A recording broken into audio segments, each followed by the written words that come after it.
거기 나오는 그 저거 하기 쉽겠다. 사장. 초보 경영. 예, 맞습니다. 뭐 그러지 않아도 요즘 공대 출신 사장들 예, 많이 있습니다. 그게 이제 여러분들도 많이 아시는 그런 분들이 많이 있습니다. 뭐 예를 들어서 뭐 카카오의 김범수 회장이라든가 그분도 거기. 예. 그리고 뭐 LG전자에서도 이제 권봉석 부회장, 또 뭐 KT의 구현모 대표, SKT의 유영상 대표, 뭐 이런 사람들이 좀 산업공학. 예, 그렇습니다. 우리 학장님은 거기 학장은 어떻게 뭐 임명을 받는 겁니까? 뭐 저 선거를 하는 겁니까? 기본적으로는 선거를 하고요. 네. 형식은 이제 총장님께서 임명하시는 형식이라서 선거 결과 2명, 1등, 2등을 그 중에 한 예, 총장님께 이제 추천을 하면 총장님이 그 둘 중에서 한 사람을 낙점을 합니다. 그 출마를 왜 하셨습니까? 공대라는 게 우리가 이제 산업화 막 할 때 그때는 그야말로 이제 산업과 주역이었죠. 예, 주역. 상당히 가깝게 산업화였죠. 있으면서 네. 거기서 실제로 필요한 것들을 막 했었는데요. 그 이후에 한동안 이제 어느 정도 기반이 되니까 이제 너무 어떻게 보면 학문적으로 흘러갔던 것 같습니다. 예, 각 분야가 전문화되고 하다 보니까 이렇게 되는데 이제 다시 이제 연구실에 앉아서 논문만 쓰는 그런 공대 가지고는 이제 앞으로 있을 미래에 적응하기 힘들 것 같다. 네, 그런 생각을 좀 했고요. 그래서 그러니까 산학 연계가 돼야 돼. 그런 부분이 크죠. 그래서 지금보다는 훨씬 자유롭게 산업계와 대학이 서로 교류하면서 어우러져서 해야만이 공대 입장에서도 살 수 있고 또 산업도 살 수 있기 때문에 네, 그런 식으로 이제 생각을 하고 그동안 공대가 연구실에 들어가 조금 있었군요. 뭐랄까요 한 30년 또 그렇게 할 과정이 필요했습니다. 왜냐하면 학문적인 깊이를 더해야 되고 그런 시기가 있었기 때문에 또 우리나라에서도 예를 들면 교수들에게 이제 논문 드라이브를 한 지난 3, 40년 동안 열심히 걸었죠. 그것도 도움이 됐는데요. 이제는 이제 그걸 바탕으로 해서 조금 더 그걸 써먹어야 되겠다. 써먹어야 되겠다 이런 생각을 하고 그런 과정에 이제 제가 학자가 만약 한다면 역할이 좀 있지 않겠느냐 이런 생각을 했습니다. 그래도 구체적으로 뭐 어떤 역할들을 하실 계획이십니까? 뭐 일단은 조금 학교가 좀 젊어져야 된다는 생각을 좀 했었고요. 일단은 교수진부터 서울대 예를 들어 서울대를 말씀드리면 이제 논문 실적 위주로만 교수를 뽑다 보면 뭐 솔직하게 말씀을 드리면 서울대에 오시고 싶은 교수님들은 많이 있습니다. 당연하죠. 그런데 이제 논문 실적 위주로 점수화해서 뽑다 보면은 결국은 좀 나이가 드신 다른 대학에 이미 그런 분들이 오실 확률이 그렇죠. 많죠. 나이가 좀 드신 분들. 신참 박사 받은 지 얼마 안 되는 실적이 별로 별로 없고 그래서 그런 부분들을 좀 지속적으로 우리가 이 학교를 좀 젊게 만들어 보자. 그 평균 연령이 대략 어느 정도 되십니까? 공대 교수님들 50대 정도 되겠네요. 예. 그리고 정교수가 훨씬 많습니다. 그러면 정교수가 뭐 대다수라고 보면 되죠. 고령화되어 있네. 예.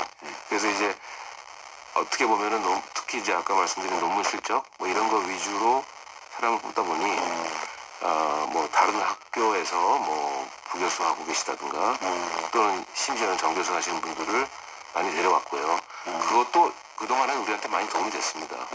그렇지만 이제는 조금 그런 1차적인 욕심에서 좀 벗어나서 좀 젊은 사람 발굴하고 그 발굴한 사람을 우리가 같이 키우는 그런 형식으로 해서 이제 저희가 할 수 있는 거는 약간의 그런 쪽에 재정적인 지원이라든가 또는 신참 교수가 왔을 때 처음이니까 힘든 것들 그런 도와드리는 제도 이런 것들을 좀 만들었죠.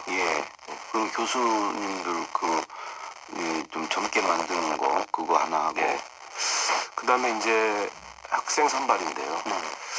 제가 생각한 것 중에 하나는 우리 사회에서의 저희도 이제 아까 말씀드린 대로 12개의 학과가 있는데요. 아까 얘기는 안 하셨고요. 저한테만 하셨습니다. 몇 개의 학과, 12개의 학과가 있는데요. 근데 이제 분야마다 당연히 이런 수요가 계속 변화하지 않겠습니까? 예. 그렇죠. 근데 이제 예전에는 전자공학과가 막 잘 나가던 때 있고 예. 그 전에는 또 화공과, 네네. 한때는 또 뭐 건축과 뭐 그러지 않았습니까? 그렇습니다. 그러니까 그런 잘 나가고 그런 부분들 플러스 뭐 어떻게 보면 요즘에는 산업공학과. 예, 근데 이제 그러니까 사회에서 어느 정도의 인력 수요가 있느냐 이런 측면에서 봤을 때 굉장히 변화가 심한데 학교에서의 정원은 그렇게 빨리 바꿀 수가 없습니다. 그렇겠죠. 예, 그러다 보니까 항상 이게 차이가 생기는 거고요. 그래서 제가 이제 고민을 했던 것이 이제 광역 모집이라는 겁니다. 어떻게 하는 예, 거죠? 그러니까 전공 일단은 뽑을 때는 예. 전체 대상은 아니지만 일부 학생들을 대상으로 뽑을 때는 그냥 다 뽑아가지고 공대로. 예, 그래서 공대 광역으로 뽑아가지고 한 학기 정도 동안에 자세하게 그런 각 분야에 대해서 설명을 해주고 이 아이들이 한 학기 동안 생각을 하고 실제로 가서 눈으로 보고 그 다음에 결정을 하면 그 학과를 그냥 보내주는. 그럼 어떤 학과는 뭐 미달이 되고 막 그럴 수 그럴 수 있죠. 있잖아요. 그러니까 이제 광역을 전체를 하는 게 아니고요. 현재는 서울대 공과대학의 정원의 5.5% 정도만 광역으로 뽑아서 이제 그 학생들은 한 학기 후에 원하는 학과에 보내주는. 그러면 그 학생은 우수한 학생들이겠네요. 예, 원하는 이번에- 데를 다 갈 수 있으니까. 예, 그렇습니다. 사실은 조금 자세히 말씀을 드리면 정시 모집이고요. 정시 모집이면서 지역 균형 전형이라는 전형입니다. 있죠. 예, 그래서 이제 간단히 말씀을 드리면 정시 모집이라 함은 쉽게 설명을 드리면 수능을 위주로 한 전형이고요. 그렇죠.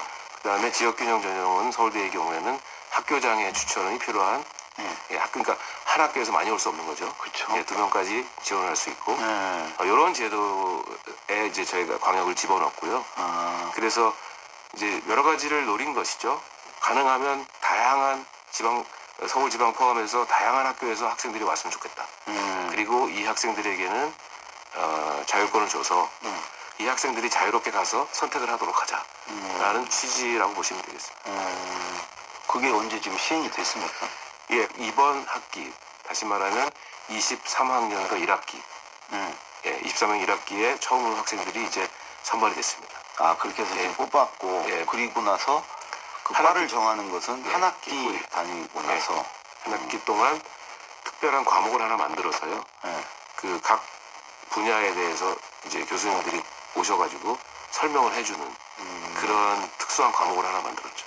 그 학생들이 지원하고 이렇게 가는 데를 보면 어떤 추세나 트렌드를 알 수 있겠네. 어디를 선호하는지. 예, 그 아직은 이제 모르겠고요. 이제 한 학기 지나면 나오겠죠. 그런데 이제 제가 이번에 했던 그 이 제도의 특징은 어느 학과에 몇 명까지 갈 수 있다는 제한을 두지 않았다는 겁니다. 예, 무조건 원하는 데는 다 보내주겠다.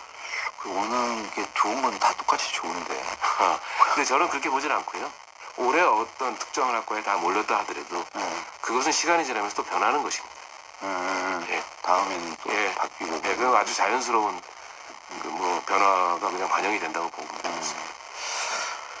또 이 학장님이 중점적으로 하시는 게 지금 혁신 창업 쪽에 또 이렇게 열의를 갖고 계시다고 그러는데 이건 무슨 얘기죠? 예, 이건 뭐 우리 전 세계적으로도 그렇고요.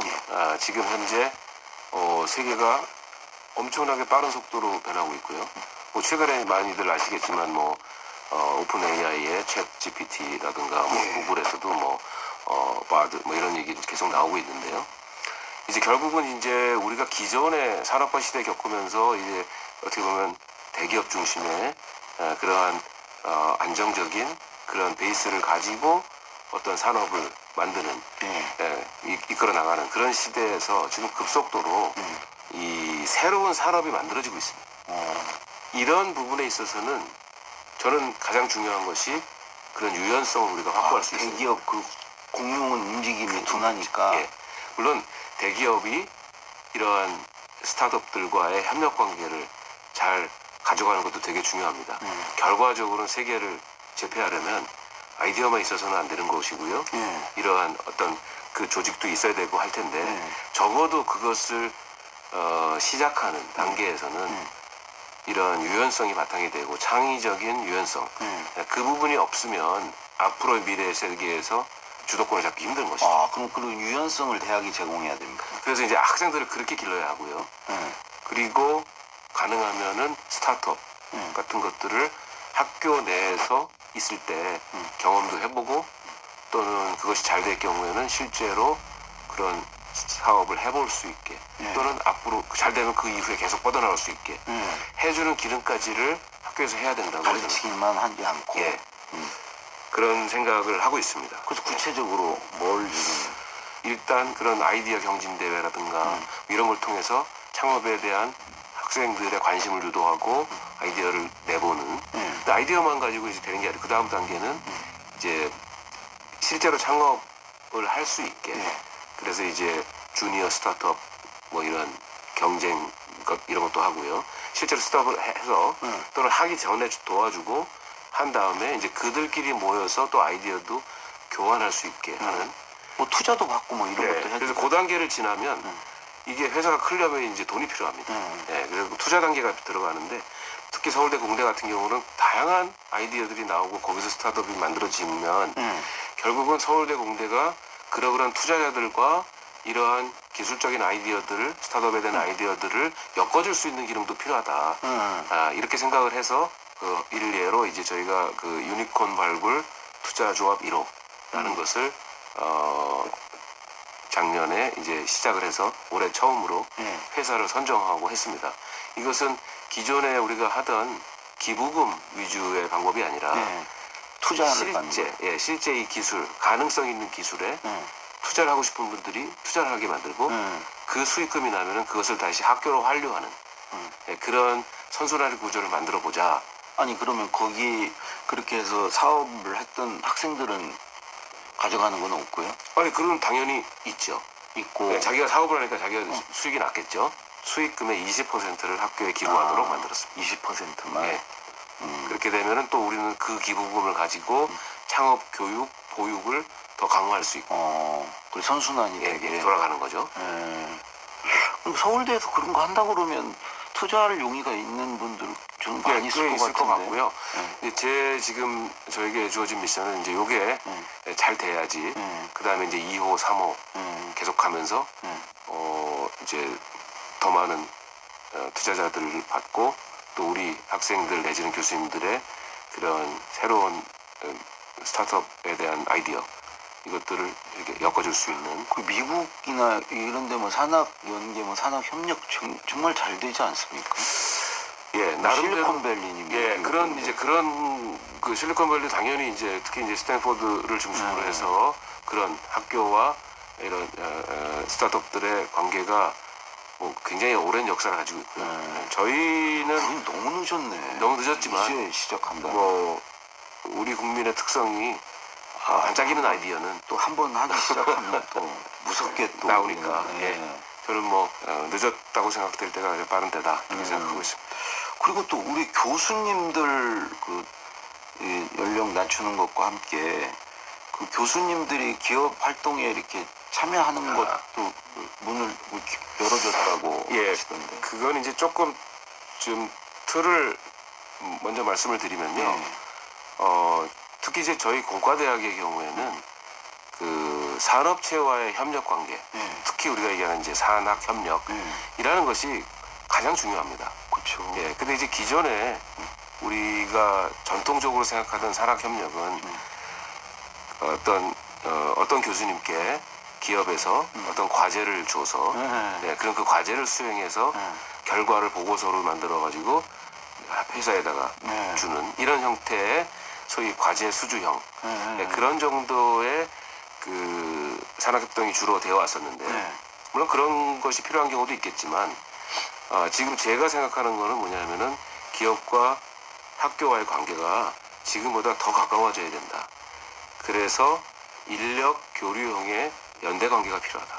이렇게 얘기하고 있습니다. 사람이 아예 이렇게 교류를. 결국은 사람이 섞여야 그 하는 일들에 대해서도 더 심도 있게 함께 서로를 도울 수 있을 것이다. 그런 측면에서 쌍방향입니다. 그럼 무슨 얘기냐면 교수님들이 어떤 분야를 잘 하시면 그 교수님이 그 특정한 회사에 가서 2, 3년 근무하다 오실 수도 있고요. 필요하다면 반반씩 할 수도 있지 않습니까? 뭐 여기서 이틀 근무하고 저기서 사흘 근무하고 할 수도 있고 이런 유연성이 필요하다는 것이고요. 또 거꾸로 산업체에도 상당히 수준 높은 인력들이 많이 있습니다. 그리고 어떤 분야는 교육이나 이런 측면에서 그 산업체 인력이 훨씬 더 교수보다 나은 측면이 있습니다. 그렇다면은 그런 분들을 우리가 겸임 교수로 적극적으로 모셔야 되겠다. 학생들을 가르치게. 예. 그렇게 해가지고 이제 쌍방향의 교류가 있고요. 이것은 교수 레벨만 하는 게 아니라 학생 레벨에서도 그런 과정 속에서 우리 학생들은 필요한 게 인턴십 같은 거지 않습니까? 그렇죠. 그걸 해야 되고요. 또 기업체에 있는 연구원들 이런 분들도 지속적인 교육이 필요합니다. 그렇죠. 그럼 또 학교 와서 교육 받아야 되고요. 그렇죠. 예, 그래서 이런 생태계에 관련이 있는 각 모든 레벨에서의 협력 관계가 저는 이렇게 이런 어떻게 보면 연대가 필요하다. 예, 그래서 그러한 의향을 공유하고 있는 회사들과 하나씩 그런 연대 관계를 늘려가고 있습니다.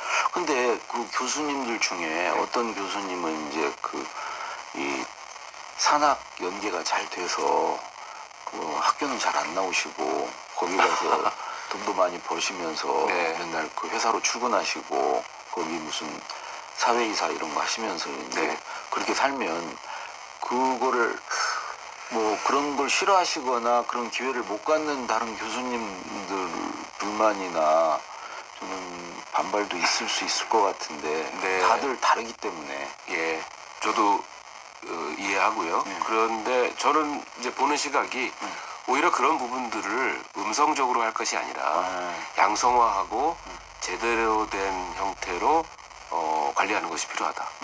그래서 뭐 이렇게 숨어서 뒤에서 얘기를 하는 것보다는 그렇게 해가지고 예를 들어 아까 말씀드린 대로 뭐 반반하자 그러면 교수가 대학교에서 월급을 반만 받을 수 있어야 된다는 얘기죠. 제 얘기는. 그리고 관리를 할 수 있으면 공식적으로 그게 되면은 저는 문제가 없다고 봅니다. 예. 그걸 비공식적으로 음성적으로만 여기서 지금 음성적으로 돈을 다 받으면서 실제로 학교를 안 나온다면 그건 문제가 되는 것이죠. 예. 저는 그렇게 생각해서 오히려 이것을 양성화하면 양성화 수면 위로 띄워서 하는 것이 좋겠다. 그렇게 해서 이 협력 관계를 더 공고히 하는 것이 좋겠다. 말씀 들어보니까 그럼 꼭 필요하겠는데요. 예, 사실 서울대학교 같은 경우에 작년 재작년에서 그런 일들을 꽤 했습니다. 예, 좀 현실화하고 규제 개혁이죠. 그런 것들을 조금 해서 제도상으로는 아직도 남아있는 게 있지만 제도상으로는 예전에 비해서는 상당히 자유로워졌다. 이렇게 보시면 되겠습니다. 제가 개인적으로 궁금한 게 서울 공대에 대해서 좀 여쭤보고 싶은 게 세계에 뭐 MIT도 있고 뭐 이렇게 유명 공대들 많이 있지 않습니까? 그 사이에서 우리 서울공대는 위상이 어느 정도 됩니까? 뭐 물론 이제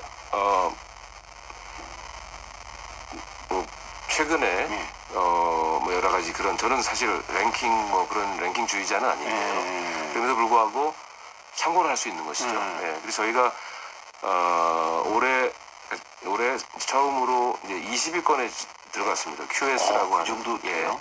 그래서 20몇 위 제가 정확히 기억은 안 나는데요. 네. 뭐 그 정도 물론 더 올라가면 좋겠지만 저는 그 랭킹 자체가 뭐 모든 걸 얘기해 준다고 보지는 않고요. 우리가 뭐 경제 순위가 뭐 한 12, 뭐 안팎 좀 10몇 위 뭐 이 정도니까 그 나라 순으로 보면 뭐 이렇게 많이 처지는 건 아니에요. 그렇죠. 예, 그리고 미국이 뭐 엄청 많이 테니까. 근데 뭐 대학의 역사라는 걸 가지고 비교하면 저희는 그들에 비해서는 굉장히 미천한 역사를 가지고 있는데도 불구하고 지금 공과대학 뭐 다른 단과대학들은 마찬가지지만 상당 부분 수준급에 올라와 있다고 보고요.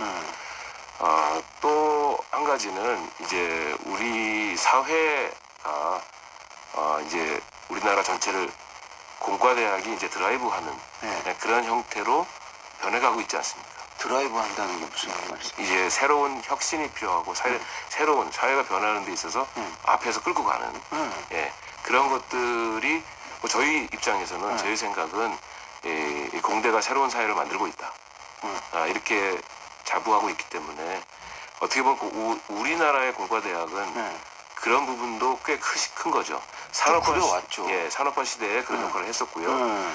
지금 이제 정보화 시대에도 그런 일을 했었고 지금 앞으로 4차 산업혁명 뭐 이런 시대에도 저희는 그런 견인차 역할을 해야죠. 해야 된다라고 보고 있어서 저는 그렇게 뭐 상당히 뭐랄까요 긍정적으로 보고 있습니다. 근데 좀 기분 나쁘실지 모르겠지만 제가 예를 고등학교나 이런 데 가보면 이렇게 대학 그 현황판 그 진학 현황판 같은 거 보면 그 이제 의대를 맨 위에다가 우리나라에 있는 모든 의대 그게 1순위고 거기에 다 그 들어가고 그 다음 순위로 이제 서울 공대나 이런 쪽을 요즘 추세가 그렇게 간다고. 네.